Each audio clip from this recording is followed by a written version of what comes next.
Welcome into another edition of Spits and Suds. So glad you can join us. And this is a Spits and Suds one-timer and a special one indeed, as we have a cool event happening this Saturday night in DFW. You should be a part of it. February 3rd, the Dallas Stars Alumni takes on the SMU Club hockey team at the Children's Health Star Center in Farmers Branch. It's great. Tickets are as low as $10. I think the maximum's $50 a ticket, so it's real affordable for the family. They're on Eventbrite, and an easy way to access the tickets. Looking at it today, the Dallas Stars have a tab on their website, so just go to the Stars and click there, and it'll bring you right to the ticket page. The game, and this is the best part, will benefit Stars Adaptive Sports as the Dallas Stars alumni, along with the Stars Charity Foundation. They do so much great work in the community, and it's also going to benefit the SMU club hockey team. And joining us to tell some great stories, he's also the president of the Dallas Stars Alumni Association. He's the guy that puts these cool events together. It's Bob Bassen. How are you? Yeah, man. Yeah, thank you for having me. I really appreciate it. We're going to have some fun today. Yeah, no, absolutely. Okay, Yeah. So are you allowed to talk about the names that are going to be playing on Saturday night? Yeah, absolutely. Okay, so, Yeah, so who do we got? yeah, so Alish Hempsky's going to join us. Nice. Eddie Belfour is a game time decision. We think he's going to be there. As long as he doesn't go out of town, he's going to play for us. Landon Wilson will play. Kevin Cawley was a New York Islander. He's going to play for us. Vern Fiddler, Gerald Didak, Luds will be there. That's about it from our alumni. We have some friends that will play with us as well that skate with us on Friday, but we almost got our owner to come play because his sons play for SMU, and he just couldn't make it, but he was going to be on Fiddler's line and take care of him, but so he couldn't make it. I don't know if he'll be last minute. I don't think he's coming, but okay. So who's taking the draws for the majority of the night, you or Fids? Well, I'm not playing. I got a herniated disc. Yeah, so I usually play, but all those years of deadlifting have caught up with me. So usually, Fids, I've seen we'll have probably Fids take the opening draw, but he sets the tone right away on the opening draw. Nice. He makes sure that those guys know that it's all for fun, but like there's some pride involved as well. Yeah. So, I heard a story. Yeah. Fids actually, put on the pads and played net one time, right? He did. It's we have a fundraiser called the Big Heart Celebrity Challenge. We do it at the end of September, where we have 16 adult hockey teams raising money. And then we have a big draft on the Thursday night. But the top fundraisers, they get to play against the alumni at the end of our tournament. And Fids went in net. Kari wasn't able to play, and Fids went in net. So, yeah, he's lots of fun. So you mentioned Fids sets the tone, and I guess my question is, for the number of years that you've done this, Bob, we all know it's for charity, but adrenaline flows. And if you're a hockey player, you're like, I'm going to take on the, I watch these guys on TV. So has there been situations where the opposition's gone a little bit too hard and you're like, all right, slow down? Well, these are young college kids that are pretty good hockey players. So they always want to prove that they're as good as the NHL players. So we always have to be aware of that. Like I said, it's always for a good cause, but the teams want to beat us. So and our pride, there's a reason why we all played in the NHL. We have a lot of pride. So it generally doesn't get chippy, but it gets competitive, really competitive. And we haven't had fights, but I think we've had close to guys pushing a little bit. Nice. There's always a first, right? Yeah, no, absolutely. Tell all your fans to come out. There's always a Yeah, no, first. always a first. So, as a former assistant coach in the Stars system, you worked in Utah for 3 years. You obviously had to evaluate talent. Let's evaluate one of the co-hosts of Spits and Suds. How's Craig Ludwig's game looking? Luddy does pretty well. There, some of us, like, we get a little bit older and we can't get around, but Lutz does pretty good. He like those guys, all those defensemen, they were obviously quicker when they played, but they always relied on their positioning, where their skates are, where their stick is. And he's no different. Like, if you come down like on a 2-on-1 against Luds, you might get a shot, you probably never get a pass through. So, he just relies on his position. He's obviously a little slower and quite a bit heavier, but no, I'm kidding. No, he does really well. And, he probably skates 2 or 3 times a week. Yeah. Our alumni skate about every second Friday. And then he has a skate with, I think on a Saturday morning. So yeah, Lutz does pretty well. Nice. That's, he gets excited about these games. And I think he gets excited about, hanging out with you guys and obviously the bar afterwards. So I remember, it's, Luds is, I remember one time I was out with him and I knew I had to drive home and I said, I cannot keep up with him. So I silently started to put drinks behind me and I was about to leave and he absolutely called me out for it. I felt awful, but that's Luds, Luds and Suds. Yeah, absolutely. They go hand in hand. They certainly do. All right. I'll tell you one thing about Luds, man. Like he bitches at me a little bit sometimes, and we in fun we go back and forth. But if he's available, he's always there. He will never turn you down for any kind of charity event. And, I've been doing this for, probably 12, 15 years now. And, he never turns us down. So he's always available and he's really a giving guy. So yeah, that's great. He comes across pretty crusty sometimes, but he's all the time. He's always available. Every week on this show, he does. Yeah. Can I talk about adaptive sports a little bit? Absolutely, please. Yeah, so they're the benefactor of our game on the 3rd. So the Stars just started this initiative, and it's threefold. It's for military, special needs, and sled hockey. So it's similar to the Little Rookies program that the Stars have, and it gives an opportunity for the people that fall under those 3 categories to start hockey, and we help them get started with hockey. And it's one of the first. Our Alumni Association has always supported different charities, but we're making this one of our primary charities now, and we're really looking forward to it. And the 3rd is again, we're playing for adaptive sports, so we're really excited. Yeah, that's great. Absolutely, it's great to watch great names of the past, but also to support a great cause. So, hopefully everyone goes out this Saturday night, February 3rd, as the Dallas Stars alumni takes on the SMU club hockey team at the Children's Health Star Center in Farmers Branch. That's the one right off of 35.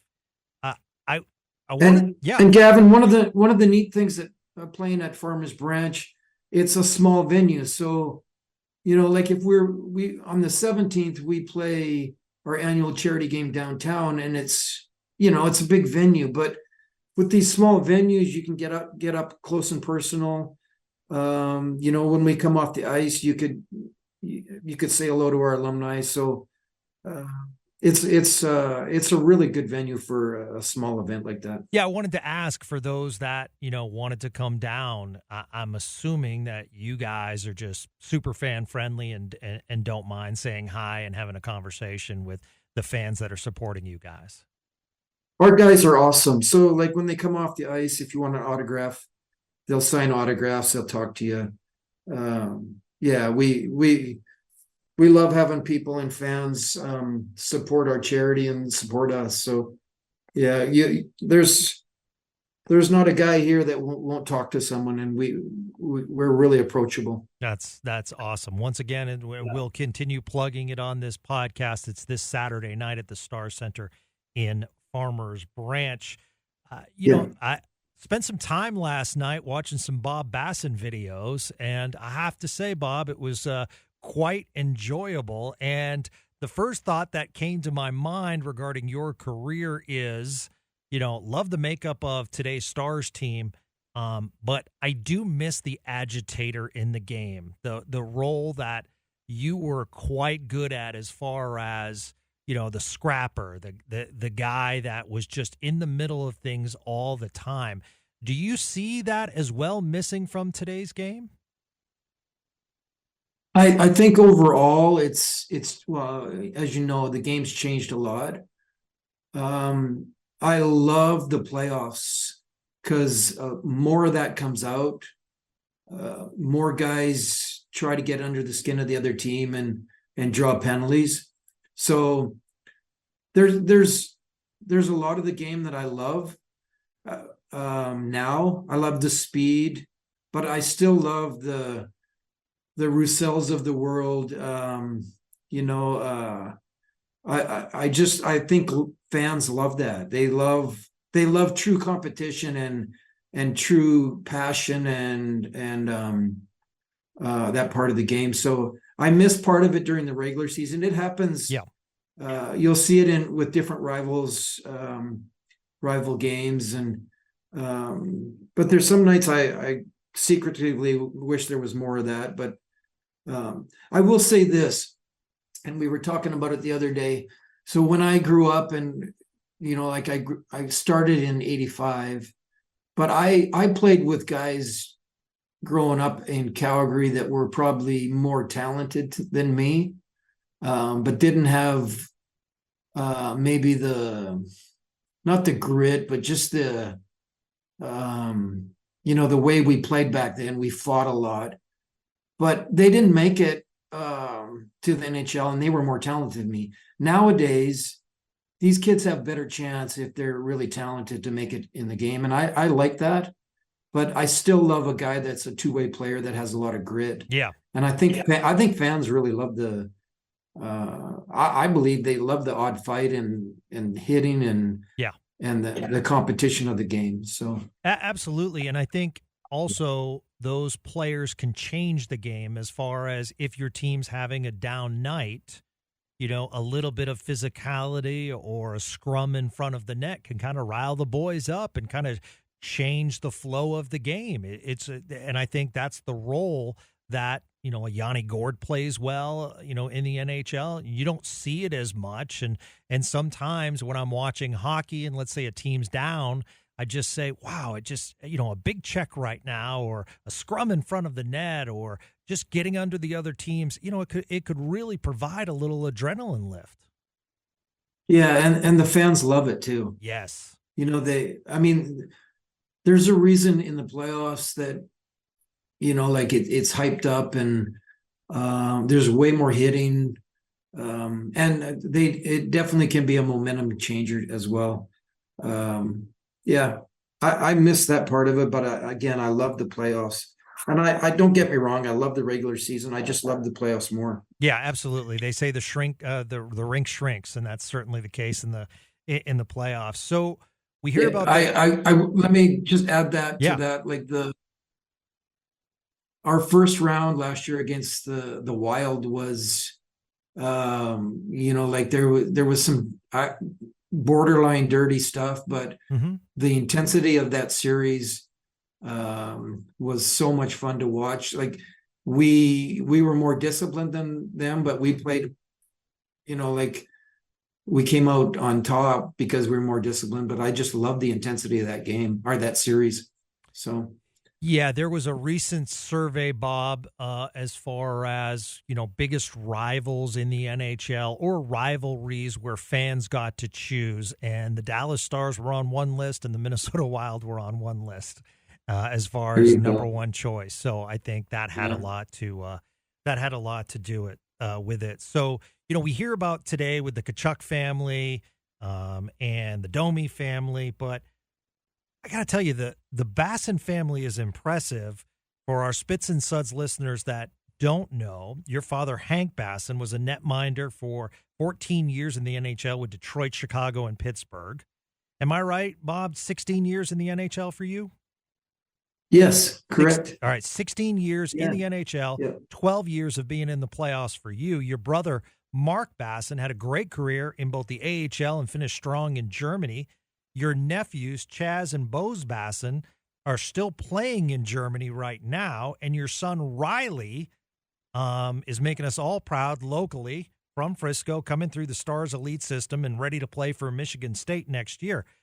That's incredible, all the Bassens involved in organized hockey like that. You did your homework. Yeah. Wow. Not bad. Yeah. Yeah. We, yeah, starting back with my dad, there's lots of history. We have German descent. So, like my younger brother, Mark, he played, he signed with the Philadelphia Flyers and then played in Hershey. And then he was with the St. Louis Blues organization in Peoria. And then he went over to German. He got his German passport and became, but when he played, you could have 2 or 3 imports. And if you became a German, then you didn't have to be an import and you were still a Canadian. So you were really valuable. So he played there for a long time. And then, like you said, I've got 3 nephews that play over there. One's in the junior league and then 2 play professionally, and they're Germans. And so it's a great avenue for someone that can't make it to the NHL here. Like they make a good living over there. It's really good hockey. And then going back to my dad, like my dad he played in the very first game for the Pittsburgh Penguins when they expanded, and he won their very first game as the goalie. Yeah. Nice. And they had those old they were like a teal and black jersey with Pittsburgh down the front of them. They they were really cool uniforms, and we're really proud of our father. So he went ahead of us and showed us the way. So yeah, lots of history, and we're very proud. Wow. And I'm assuming your nephews grew up there because, watching their interviews last night, just completely fluent in German. Yeah, I think Boaz for sure can, and Chad can speak some German. They grew, they would go back in the summers, but they lived with my brother when he played there. So obviously, yeah. And your son Riley, really cool, coming up through the Stars Elite system, and it's so cool. And you are a part of this as far as the Dallas Stars of the past growing this great game to what it is now, that you see the Jones boys making it to the NHL, Blake Coleman. There's just so many names, and you look through the minors now, and there's, kids from Texas, and that's because of the Stars moving here to Texas. What made him choose Michigan State?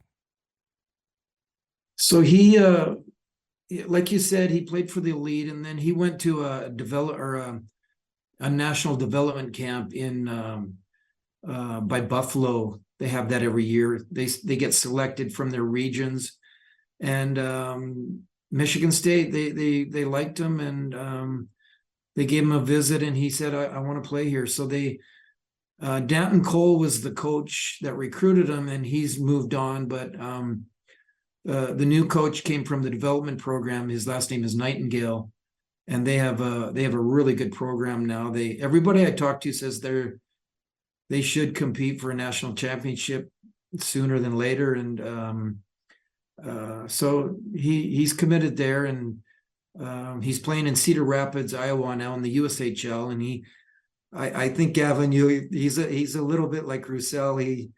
He got in a fight on the weekend, got kicked out of the game. So He's a he plays with Bassen. some. He's a Bassen. It's funny. So we get to watch them. It's on Flow Sports. We get to watch their games, and I know my wife doesn't like them fighting, but it's interesting. What they get. So in the USHL, if they fight, they get 5 and then a 10-minute misconduct. So they sit out 15 minutes. So part of me is like, man, that's a long time to sit out. But then part of me is like, man, that way to go, Riley. I like it, but I deep down don't really love watching them fight because I don't know. I'm proud of him, but I don't really love it. But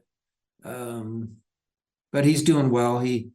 We're not sure if he's going to go to Michigan State next season or the year after, but yeah, he's on a good path. That's great. So you are not the biggest person, but yet you played large. And I'm watching you, Bob, last night, and you're fighting Shane Churla. And I mean, you're punch for punch and I'm watching all these fights over the years, and I'm like, wow, Bob, you could really throw. And I didn't know, and we'll get into how you came up, but did you, back in those days, you didn't have analytics, you didn't necessarily have the videotapes. How did you learn the art of dropping the gloves and when to do it and taking on like an enforcer like Churla and, not being as big as they were, but at the same time, you were able to really go with them, which made you a fan favorite? I think I played in Medicine Hat, Alberta, for the Medicine Hat Tigers, and this is 100% true. I remember going into Prince Albert, the Raiders, and I think I was 16 years old, and I got called up. I was playing for the Calgary Spurs in the Alberta Junior Hockey League, and I got beat up so bad by Kevin Brom. He was about my size, and he got my helmet off. I had so many bumps on my head the next day. I couldn't get my helmet on for practice. And I say that because nobody really taught me how to fight, but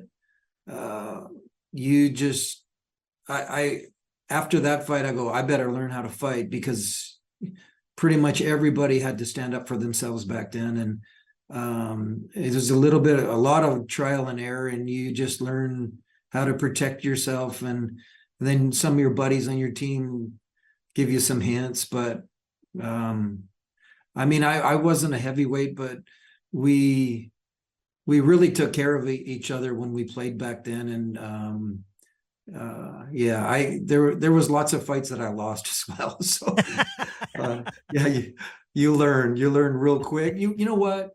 You learn back then, you learn really quick or you go home.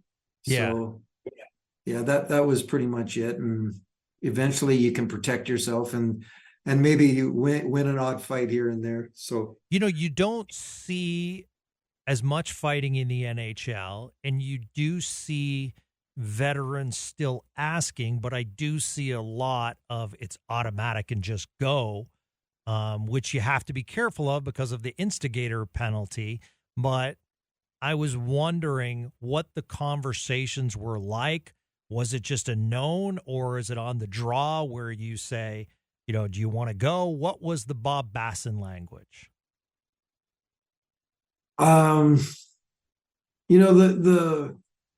The heavyweights that, the guys that would fight every night, I think they probably just knew that they had to fight their tough guy on the other team. That was probably a given.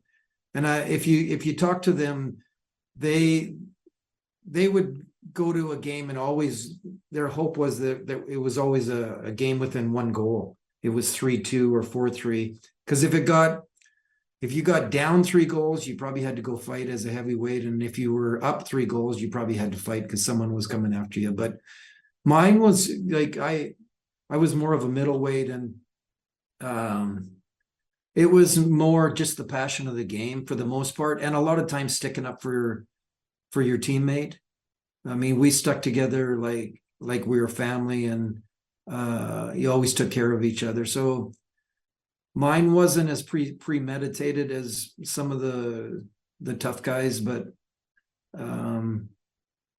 yeah. But there, I mean, the other part of that is guys would come after you too. So you had to take care of yourself and your teammates. Yeah, let's talk about, you make the NHL and your first team is the New York Islanders, and wow, I mean, you're joining a team with Mike Bossy, Brian Trottier, Dennis Potvin, Brent Sutter, Pat LaFontaine. I mean, the numbers they just go on and on. It's so impressive. You have Kelly Rudy in net along with Billy Smith. I mean, that was just, back in those days, the NHL team to beat was the New York Islanders. Yeah, it was. So getting back to my dad, he had a long career, and then he scouted for the New York Islanders, and I ended up getting a tryout with the New York Islanders, and that was just after they had won 4 cups in a row. And it was my favorite team growing up. So I got a tryout, and then I signed a contract with them. And I went to training camp and played with all my heroes, which was a dream come true. My second training camp, I got to play on the left side with Mike Bossy and Brian Trottier all of training camp, and I started the season with them. I eventually got hurt early on, and I didn't play with them again. But what a privilege to play with all those guys. It's a feat to win 1 cup, but if you win 4, it was just a real privilege to play with all those guys. And a lot of them were at the end of their career, and it was interesting. I started training camp with Trotch and Bossy, and then, like I said, I got hurt, but then I came back and I had Clark Gillies as my winger. And so Clarky was one of the toughest in the game, and just a great player. So, like you said, I was a bit of an agitator when I played, and that's how I played. But guys would want to like come and get me, and Clarky would just skate by and they would stop, And then the next season, Clarky, I think he went and signed with Buffalo, and I didn't have Clarky anymore, so I had to start fighting more battles for myself. But him and Bobby Bourne were some of the best teammates I've ever had. When you're a first year guy and you're a young guy, you're just trying to survive. You're trying to learn how everything works, and those guys were some of the best, including Brent Sutter at the time. They just they show you how to act, and they show you how to show up on time, and they fight battles for you. And much the same as Pabs with Wyatt Johnson here. Just those young guys. They're just learning, and it's great to have a veteran come alongside you and be a friend and a help. So when Clark went to Buffalo, did you stay away from him? Yeah, for sure. But I mean, I'm not even exaggerating. Like, there were times when guys would just want to tear my head off, and he would just come into the pile, and everybody would just stop. He had that much respect. And then we also had Bobby Nystrom, who was, I mean, we had a bunch of tough guys. Every team did, but it was so much fun to play with those guys. That's a stacked team. I heard you tell a story when you entered training camp, and Kelly Rudy, which has become a great broadcaster for the Calgary Flames and now on Hockey Night in Canada for a number of years. Terrific goalie, both with the Islanders, the LA Kings, but you have a funny story of camp with Kelly Rudy and kind of a mistaken identity. Yeah, so my very first training camp, I wasn't even 150 pounds. I would have been 150 pounds soaking wet. And uh, at the beginning of training camp, they give you grays. So it's a gray pair of shorts and a gray t-shirt, and they're cotton. And mine was like, I don't know, like I think it was extra large. So the shirt went down to my knees almost. And so I'm walking around with these grays on. And Kelly Rudy, who was one of the veteran goalies back then, he asked me to go get tape for him because he thought I was a stick boy. And so I said, no, I'm a player. I'm at training camp. But yeah, he thought I was a stick boy. So yeah, Oh, that's sometimes. yeah, no, that's great. And so you went from Islanders to a quick stop in Chicago, where you had some, played with some wonderful names too. Denny Savard, Jeremy Roenick was on that team, and then you go to St. Louis, and just looking, I mean, that St. Louis team: Adam Oates, Jeff Courtnall, Rob Brindamore, Scott Stevens. I mean, just the names go on. Surprising. Did you, when you were with those teams, did you feel as though that was a missed opportunity for a cup? Yeah, we probably underachieved in the playoffs. We had Brett Hull was well, on that team. Yeah, we got Scotty Stevens in because we signed Brendan Shanahan, and he was the compensation. So if we could have kept Brendan Shanahan at the time, that might have made a difference. But we were really competitive. We were probably pretty close, but the Red Wings were really good back then, as you know. And man, our division was tough. We had the Blackhawks, the North Stars, and yeah, that's when you talk about fighting Shane Sherla. The last game of the year in St. Louis in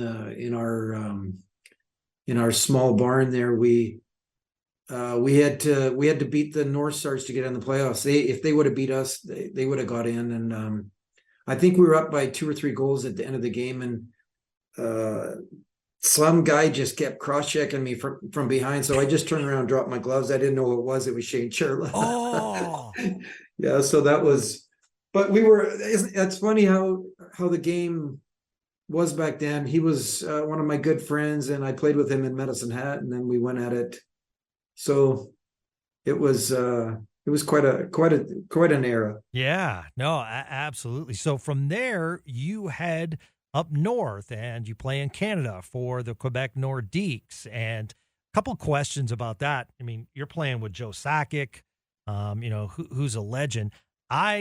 Bob, wear Nordiques gear a lot. I have hats of the Nordiques. I love the logo, and I love that logo along with the Hartford Whalers. You spend a lot of time in the rink, so I'm sure you see the logos of those two now defunct teams. What was it like playing in Quebec? And I guess, secondly, do you think Quebec deserves an NHL franchise at one point? Well, I was there the last year in Quebec before they went to Colorado. They went to Colorado. I came to Dallas. I was unrestricted, but man, I knew we were on the verge of winning, and they ended up winning in Colorado the next year. It was a real privilege to play with all those guys. My last year in Quebec, or the teams last year, I got to play with Peter Forsberg and Owen Nolan. I played about 2 months with them, and people ask me like the best player I ever played with, and it was Owen Nolan, or not, it was Peter Forsberg. Oh yeah. He could pass as good on his backhand as his forehand, and that's probably not too many. You can't say that about too many guys. And he had an edge to his game. He was competitive. But then they went to Colorado and picked up Patrick Roy, and he was a big difference. They ended up winning that year. So that was a little bit tough because those were all my buddies, and I was happy for them, but I kind of wish I was with them. But yeah, they have such passionate fans in Canada and especially in Quebec. So I hope at some point they get a team. They built a new arena there Yeah. in Quebec City, and oh, it would be nice to. It was always a huge rival between the Canadians and them. There was a lot of tough nights where there was a lot of blood spilled between those teams. So I think it would be a great rivalry again, and hopefully one day they get a team. Yeah, I think Ludwig framed you as you were a pain in the ass to play against. Yeah, he probably still thinks that. All right. So, I mean, I want to get my history right, and I'm not trying to bring like negative, but so talking with you, Islanders win a cup, you then show up, and then St. Louis, missed opportunity there. Mhm. And then Quebec, you leave, they end up going to win a cup, and then your last year, the year after you leave Dallas, they win a cup. So it's just one of those things that an amazing career, but just was never able to, get that cup, right? Yeah, I was close. I went to the semis twice. Yeah. But like, yeah, I mean, I was on some good teams that I moved on and they won, and I was happy for all those guys.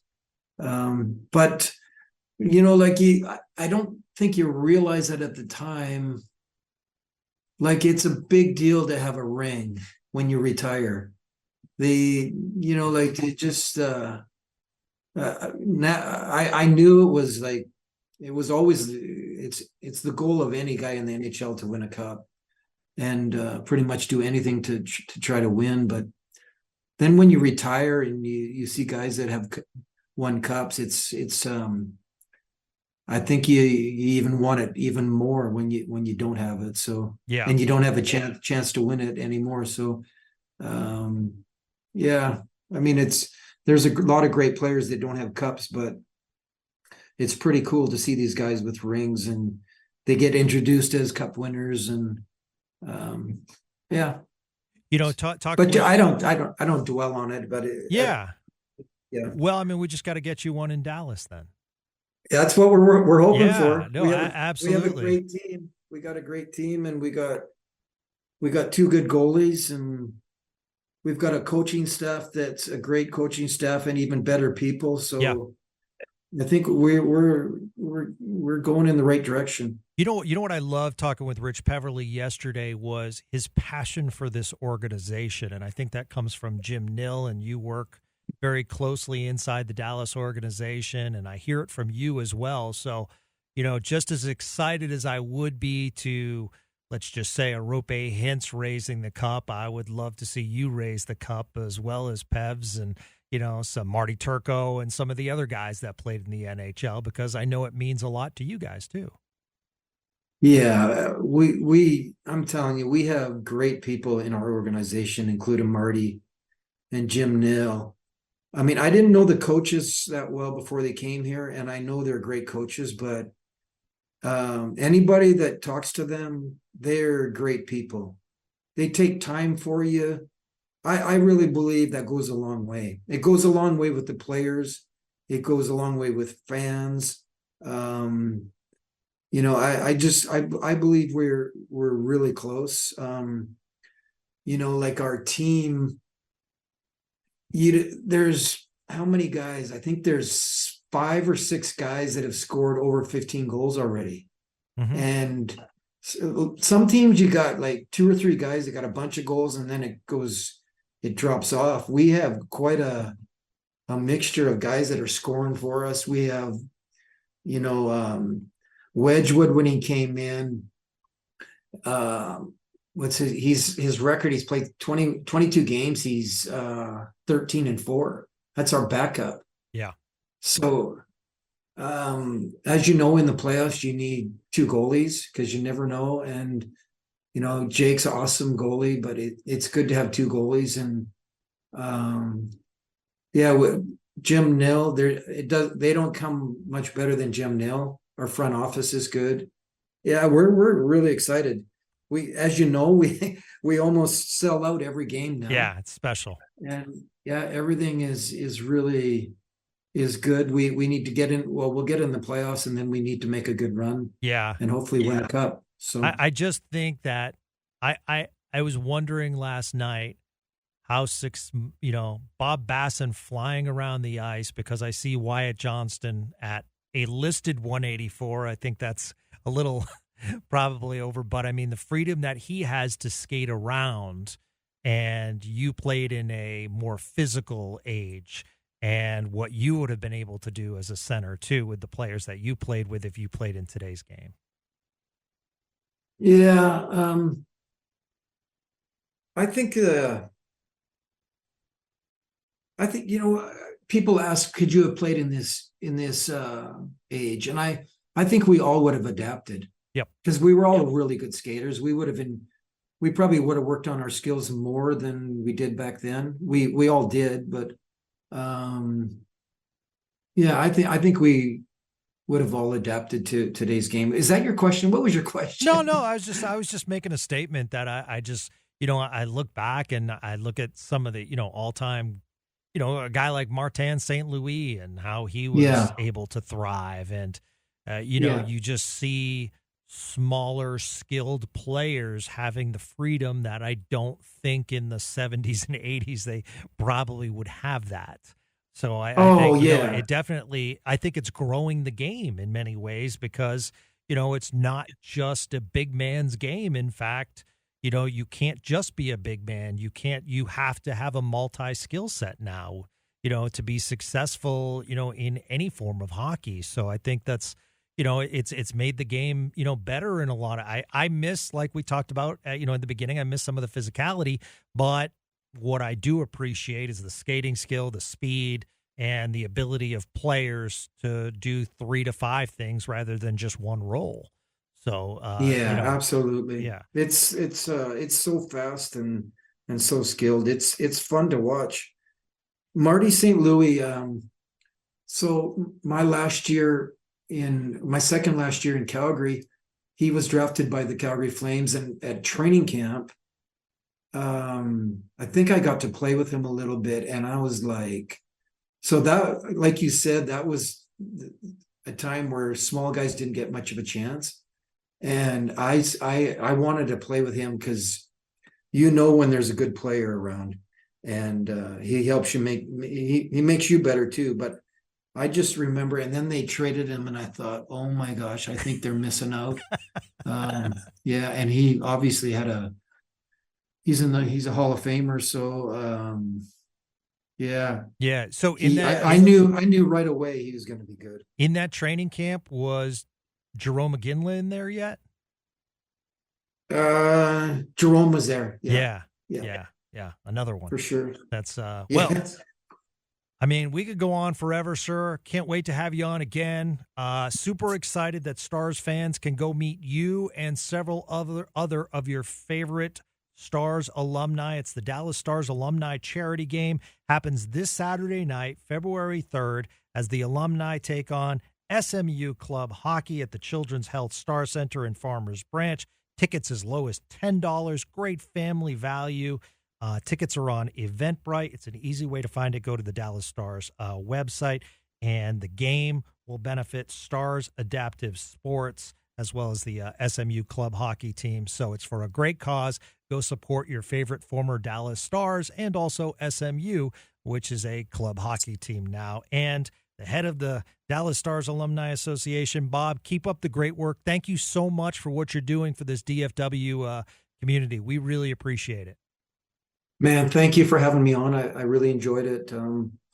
If people just want to show up, you'll be able to buy tickets on Saturday at Farmers Branch as well.